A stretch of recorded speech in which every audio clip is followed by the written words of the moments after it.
एक cool bridge एक छोड़ी हुई मैंशन में फूंकती है जो बोले जाने वाले शब्द लाती है। यह कोई साधारण जगह नहीं है, बल्कि अंधेरे और रहस्य से भरी हुई एक प्राचीन साइट है। हवेली ने बेहतर दिन देखे हैं और फिर भी इसकी ढाती दीवारें और छायादार कमरे ऐसी कहानियां रखते हैं जिन्हें अभी तक बताया जाना बाकी है। हवेली के दाएं तरफ खड़ा एक अकेला व्यक्ति जिसे अजीबोगरीब जिज्ञासा ने उकसाया है। फुसफुसाहट, मुश्किल से सुनाई देने वाली लेकिन निरंतर वही आवाजें हैं जो गंभीर चुप्पी को तोड़ने की हिम्मत करती हैं। ऐसा लगता है ये बुला रहा हो, चुनौती दे रहा हो। यह हवेली की आवाज है, उसके दुखद अतीत की गूंज है। एक अजीब सी बेचैनी भरी हुई हवा, एक मोमबत्ती की झिलमिलाहट से उत्पन्न अस्थिर छाया कमरों के चारों ओर नृत्य करता हुआ घूमता है। प्रत्याशा के साथ हवा भारी है और फिर भी एक अवर्णनीय खिंचाव है जिसे खोजना मुश्किल है। निषिद्धता के आकर्षक चार्म वाले वातावरण में खींच ले जाने से हमारे हीरो हवेली के अंदर जाता है। फुसफुसाहट बढ़ती है।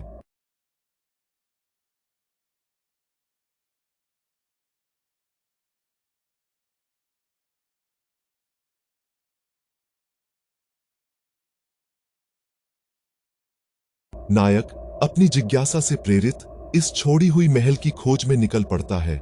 हर कोना अपनी कहानी बताता है और हर चीज इस हवेली के दुखद इतिहास का एक संकेत है। हर पन्ने पर एक फिंगरप्रिंट वाली परेशान डायरी, हमेशा आधी रात को वहीं रहने वाली टूटी हुई जेब घड़ी, एक बच्चे का खिलौना जो भूलकर छोड़ दिया गया है। सब कुछ एक गुजरे हुए जीवन की तस्वीर बन रहा है जिसमें खुशी और प्यार भरा है, लेकिन भविष्य के विनाश की छाया। डबवर्स द्वारा संचालित। हीरो के आसपास एक अनोखी संगीत सुनाई दे रही है, जैसे कि यह महत्वपूर्ण संदेश देने की कोशिश कर रहा हो। हवा में तनाव महसूस होता है। डबवर्स से चलाया गया। शोक का गीत गाया जा रहा है। फिर एक भूतिया चित्र है जिसमें एक अनोखी एहसास है जो कमरे में एक हल्की सी गूंज लाता है। बातचीत अब और भी तेज हो गई है। डबवर्स से चलाया गया। फुसफुसाहट कमरे के पीछे पहुंचते ही हीरो को अजीब सी चीज का पता चलता है। हवेली के रहस्यों का खुलासा करने वाली चीज। फुसफुसाहट से पीछे छिपी चीज खुली हुई है। अतीत की गूंज अभी भी गूंज रही है। एक अजीब सी बेचैनी बाकी है। ऐसा लगता है कि रहस्य अभी खत्म नहीं हुआ है।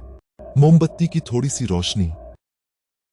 नायक को एक छिपी हुई डायरी मिलती है जिसमें भयानक और दुखद कहानी होती है। जब वह इस पुरानी डायरी के पन्नों को फ्लिप करता है तब पड़ोसियों में बातें होती हैं। डायरी में हर शब्द जैसे कोई हॉरर स्टोरी उन्हें डराता है। हवेली की चीख चीख से ऐसा लगता है कि वह सांस ले रही हो। इस बंगले की दीवारों से भूतों या आवाजों की सुनाई देती है। डायरी में एक परिवार की कहानी है जो अपने गुजरे हुए कल की यादों से अलग हो गया था, और एक बच्चे की कहानी बताती है। आराम की फीलिंग आती है। हवेली के संकरे गलियारे में उनकी आवाज की गूंज सुनाई देती है। एक कदम भी नहीं बचा है। हंसी जो अब रोने में बदल गई है। प्यार और जलन। दरवाजा बंद है। जीवन प्रकाश में खत्म हो गया है। हर कदम उसके दर्द की गवाही देता है। डबवर्स से चलता हुआ। आराम का एहसास होता है। उसकी आवाज की आवाज जो इधर उधर भटक रही है। उसका दर्द और गुस्सा महसूस होता है। हर आवाज अपनी डरावनी कहानी कहती है। डबवर्स से चलाया गया। डबवर्स द्वारा संचालित।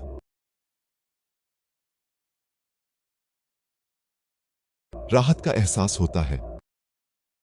उसकी आवाज पुराने डरावने संगीत की तरह सुनाई पड़ती है। जब नायक डायरी लिखता है, हवेली एक सीरियस पिक्चर में बदल जाती है। पहली भूतिया आवाज वाली जगह अब डर से चुपचाप हो गई है। अब नायक हवेली पर हुई त्रासदी की भयंकर सच्चाई से निपटने में सक्षम हो गया है।